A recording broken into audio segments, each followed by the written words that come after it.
12 Creepy Tales by Edgar Allan Poe. Chapter 3 The Black Cat. For the most wild, yet most homely narrative which I am about to pen, I neither expect nor solicit belief. Mad indeed would I be to expect it in a case where my very senses reject their own evidence. Yet mad am I not, and very surely do I not dream.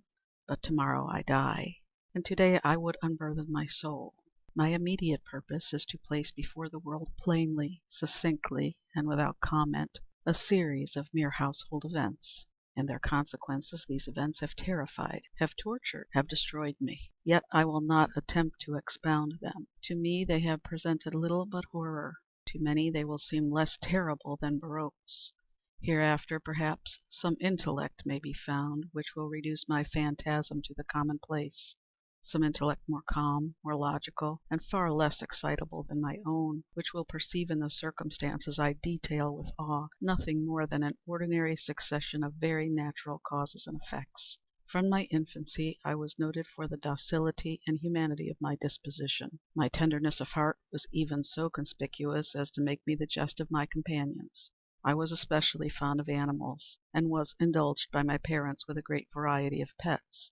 With these I spent most of my time, and never was so happy as when feeding and caressing them. This peculiarity of character grew with my growth, and in my manhood I derived from it one of my principal sources of pleasure. To those who have cherished an affection for a faithful and sagacious dog, I need hardly be at the trouble of explaining the nature or the intensity of the gratification thus derivable. There is something in the unselfish and self-sacrificing love of a brute which goes directly to the heart of him who has had frequent occasion to test the paltry friendship and gossamer fidelity of mere man. I married early, and was able to find in my wife a disposition not uncongenial with my own. Observing my partiality for domestic pets, she lost no opportunity of procuring those of the most agreeable kind. We had birds, goldfish, a fine dog, rabbits, a small monkey, and a cat. This latter was a remarkably large and beautiful animal, entirely black, and sagacious to an astonishing degree. In speaking of his intelligence, my wife, who at heart was not a little tinctured with superstition, made frequent allusion to the ancient popular notion, which regarded all black cats as witches in disguise. Not that she was ever serious upon this point, and I mention the matter at all for no better reason than that it happens just now to be remembered. Pluto, this was the cat's name, was my favorite pet and playmate. I alone fed him, and he attended me wherever I went about the house. It was even with difficulty that I could prevent him from following me through the streets.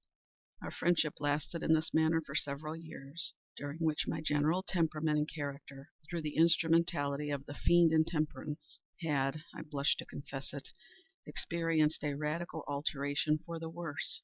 I grew day by day more moody, more irritable, more regardless of the feelings of others. I suffered myself to use intemperate language to my wife. At length I even offered her personal violence. My pets, of course, were made to feel the change in my disposition. I not only neglected but ill-used them. For Pluto, however, I still retained sufficient regard to restrain me from maltreating him, as I made no scruple of maltreating the rabbits, the monkey, or even the dog, when by accident or through affection they came in my way. But my disease grew upon me, for what disease is like alcohol? And at length even Pluto, who was now becoming old and consequently somewhat peevish, even Pluto began to experience the effects of my ill temper. One night, returning home, much intoxicated, from one of my haunts about town, I fancied that the cat avoided my presence. I seized him, when in his fright at my violence he inflicted a slight wound upon my hand with his teeth. The fury of the demon instantly possessed me.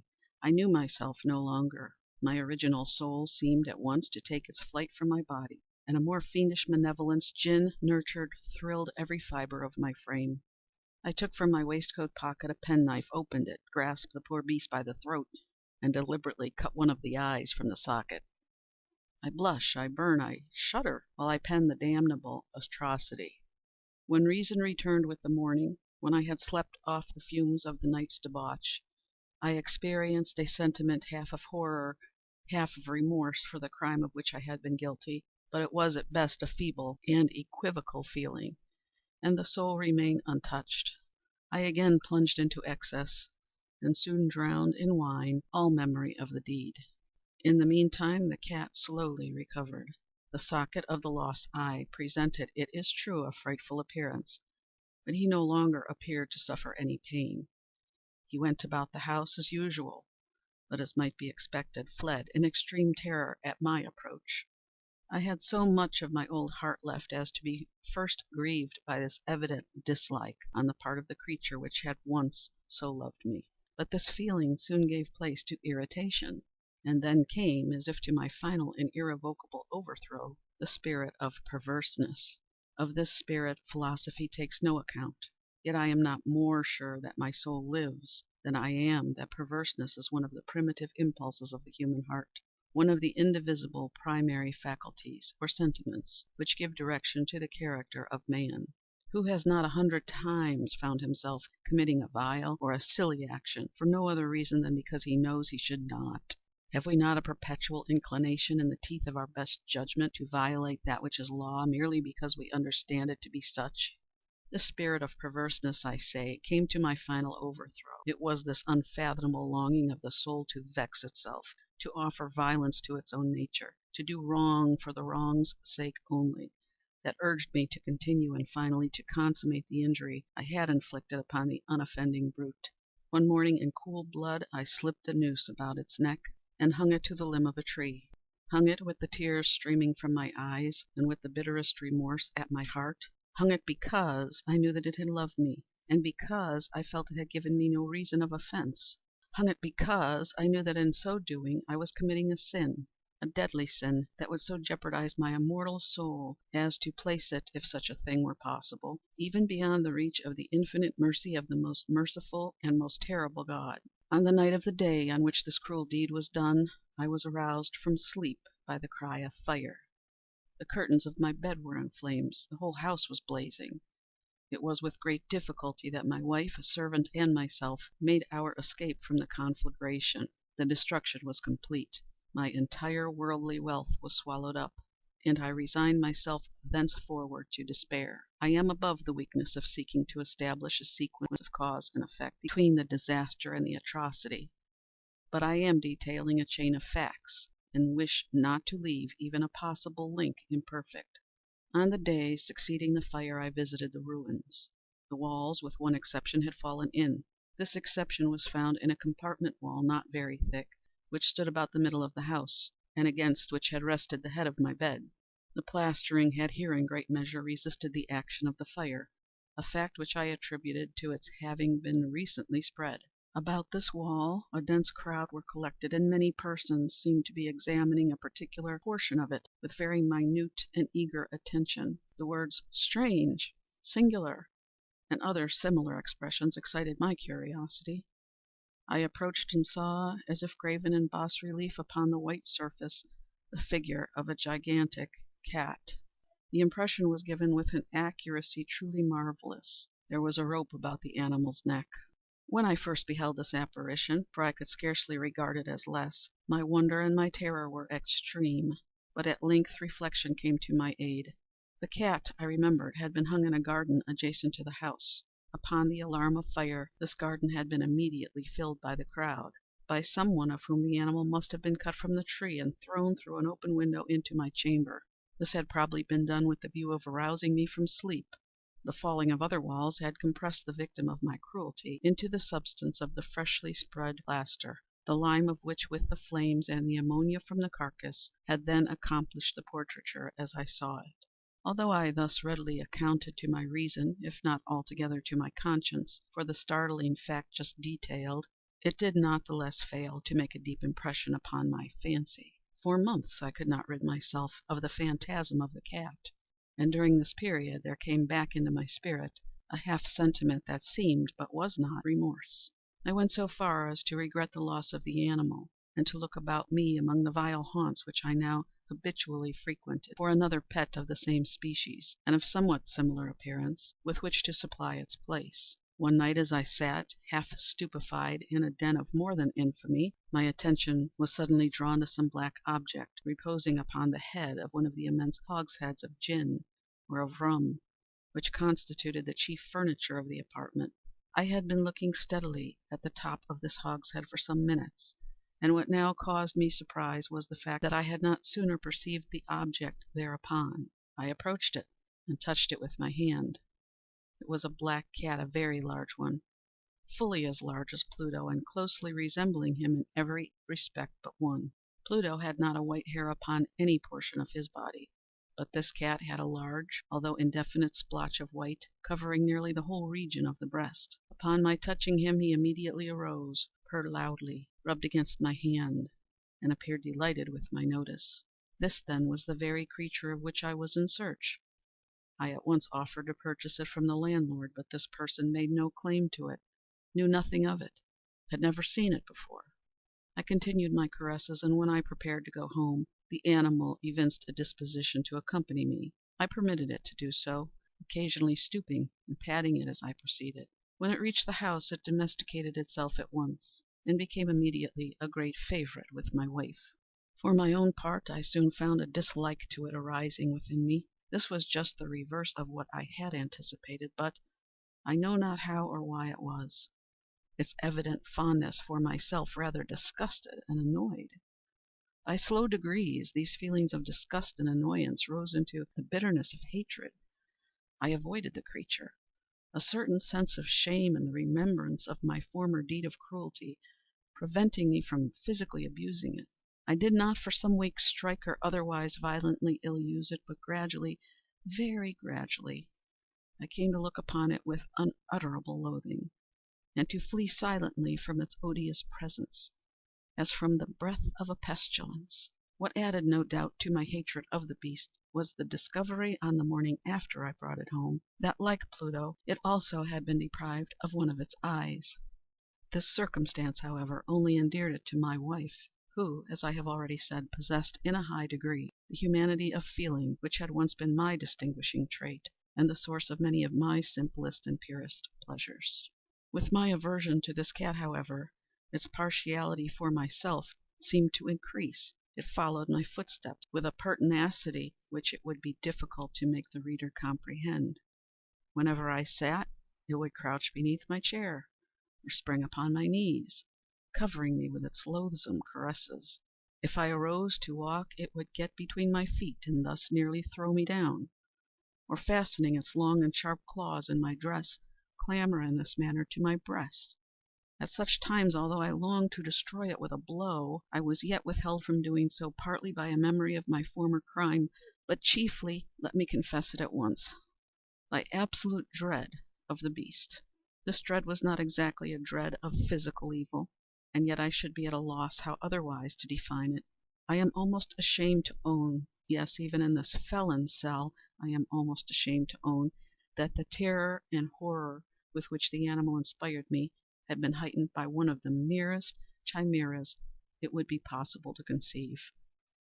My wife had called my attention more than once to the character of the mark of white hair of which I have spoken, and which constituted the sole visible difference between the strange beast and the one I had destroyed. The reader will remember that this mark, although large, had been originally very indefinite, but by slow degrees nearly imperceptible, and which for a long time my reason struggled to reject as fanciful, it had at length assumed a rigorous distinctness of outline. It was now the representation of an object that I shudder to name, and for this above all I loathed and dreaded, and would have rid myself of the monster had I dared. It was now, I say, the image of a hideous, of a ghastly thing, of the gallows. O mournful and terrible engine of horror and of crime, of agony and of death! And now was I indeed wretched upon the wretchedness of mere humanity, and a brute beast whose fellow I had contemptuously destroyed, a brute beast to work out for me, a man, fashioned in the image of the high God, so much of insufferable woe. Alas! neither by day nor by night knew I the blessing of rest any more. During the former the creature left me no moment alone, and in the latter I started hourly from dreams of unutterable fear, to find the hot breath of the thing upon my face, and its vast weight an incarnate nightmare that I had no power to shake off, incumbent eternally upon my heart. Beneath the pressure of torments such as these, the feeble remnant of the good within me succumbed. Evil thoughts became my sole intimates. the darkest and most evil of thoughts. The moodiness of my usual temper increased to hatred of all things and of all mankind, while from the sudden, frequent, and ungovernable outbursts of a fury to which I now blindly abandoned myself, my uncomplaining wife, alas, was the most usual and the most patient of sufferers. One day she accompanied me upon some household errand into the cellar of an old building which our poverty compelled us to inhabit. The cat followed me down the steep stairs, and, nearly throwing me headlong, exasperated me to madness. Uplifting an axe, and forgetting in my wrath the childish dread which had hitherto stayed my hand, I aimed a blow at the animal, which of course would have proved instantly fatal had it descended as I wished. But this blow was arrested by the hand of my wife. Goaded by the interference into a rage more than demoniacal, I withdrew my arm from her grasp, and buried the axe in her brain. She fell dead upon the spot without a groan. This hideous murder accomplished, I set myself forthwith, and with entire deliberation, to the task of concealing the body. I knew that I could not remove it from the house, either by day or by night, without the risk of being observed by the neighbors. Many projects entered my mind. At one period I thought of cutting the corpse into minute fragments and destroying them by fire. At another I resolved to dig a grave for it in the floor of the cellar. Again I deliberated about casting it in the well of the yard, about packing it in a box, as if merchandise, with the usual arrangements, and so getting a porter to take it from the house. Finally I hit upon what I considered a far better expedient than either of these. I determined to wall it up in the cellar, as the monks of the Middle Ages are recorded to have walled up their victims. For a purpose such as this the cellar was well adapted. Its walls were loosely constructed, and had lately been plastered throughout with a rough plaster, which the dampness of the atmosphere had prevented from hardening. Moreover, in one of the walls was a projection caused by a false chimney or fireplace, that had been filled up and made to resemble the red of the cellar. I made no doubt that I could readily displace the bricks at this point, insert the corpse, and wall the whole up as before, so that no eye could detect anything suspicious. And in this calculation I was not deceived.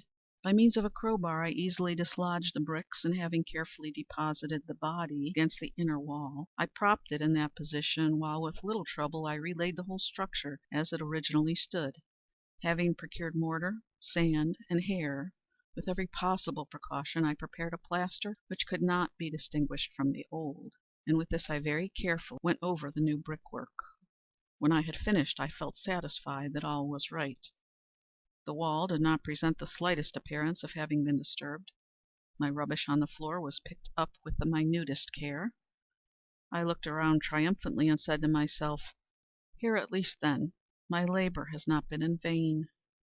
My next step was to look for the beast which had been the cause of so much wretchedness, for I had at length firmly resolved to put it to death. Had I been able to meet with it at the moment, there could be no doubt of its fate. But it appeared that the crafty animal had been alarmed at the violence of my previous anger, and forbore to present itself in my present mood. It is impossible to describe or to imagine the deep, the blissful sense of relief which the absence of the detested creature occasioned in my bosom. It did not make its appearance during the night. And thus for one night at least, since the introduction into the house, I soundly and tranquilly slept. I slept even with the burden of murder upon my soul. The second and the third day passed, and still my tormentor came not. Once again I breathed as a free man. The monster, in terror, had fled the premises forever. I should behold it no more. My happiness was supreme. The guilt of my dark deed disturbed me but little. Some few inquiries had been made, but these had been readily answered. Even a search had been instituted, but of course nothing was to be discovered. I looked upon my future felicity as secured. Upon the fourth day of the assassination, a party of the police came very unexpectedly into the house, and proceeded again to make rigorous investigation of the premises. Secure, however, in the inscrutability of my place of concealment, I felt no embarrassment whatever. The officers bade me accompany them in their search. They left no nook or corner unexplored. At length, for the third or fourth time, they descended into the cellar. I quivered not in a muscle. My heart beat calmly as that of one who slumbers in innocence. I walked the cellar from end to end. I folded my arms upon my bosom, and roamed easily to and fro. The police were thoroughly satisfied, and prepared to depart. The glee at my heart was too strong to be restrained. I burned to say if but one word by way of triumph, and to render doubly sure their assurance of my guiltlessness. "Gentlemen," I said at last, as the party ascended the steps, "I delight to have allayed your suspicions. I wish you all health and a little more courtesy. By the by, gentlemen, this is a very well constructed house." And the rabid desire to say something easily, I scarcely knew what I uttered at all. "I may say an excellently well constructed house. These walls—are you going, gentlemen? These walls are solidly put together."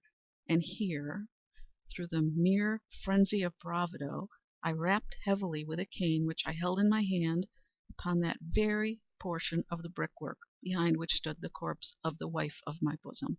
But may God shield and deliver me from the fangs of the arch fiend! No sooner had the reverberation of my blows sunk into silence than I was answered by a voice from within the tomb, by a cry at first muffled and broken like the sobbing of a child, and then quickly swelling into one long, loud, and continuous scream, utterly anomalous and inhuman, a howl, a wailing shriek, half of horror and half of triumph, such as might have arisen only out of hell, conjointly with the throats of the damned in their agony, and of the demons that exult in the damnation. Of my own thoughts it is folly to speak. Swooning, I staggered to the opposite wall. For one instant the party upon the stairs remained motionless, through extremity of terror and of awe. In the next, a dozen stout arms were toiling at the wall. It fell bodily. The corpse, already greatly decayed and clotted with gore, stood erect before the eyes of the spectators. Upon its head, with red extended mouth and solitary eye of fire, sat the hideous beast whose craft had seduced me into murder, and whose informing voice had consigned me to the hangman. I had walled the monster up within the tomb. End of The Black Cat.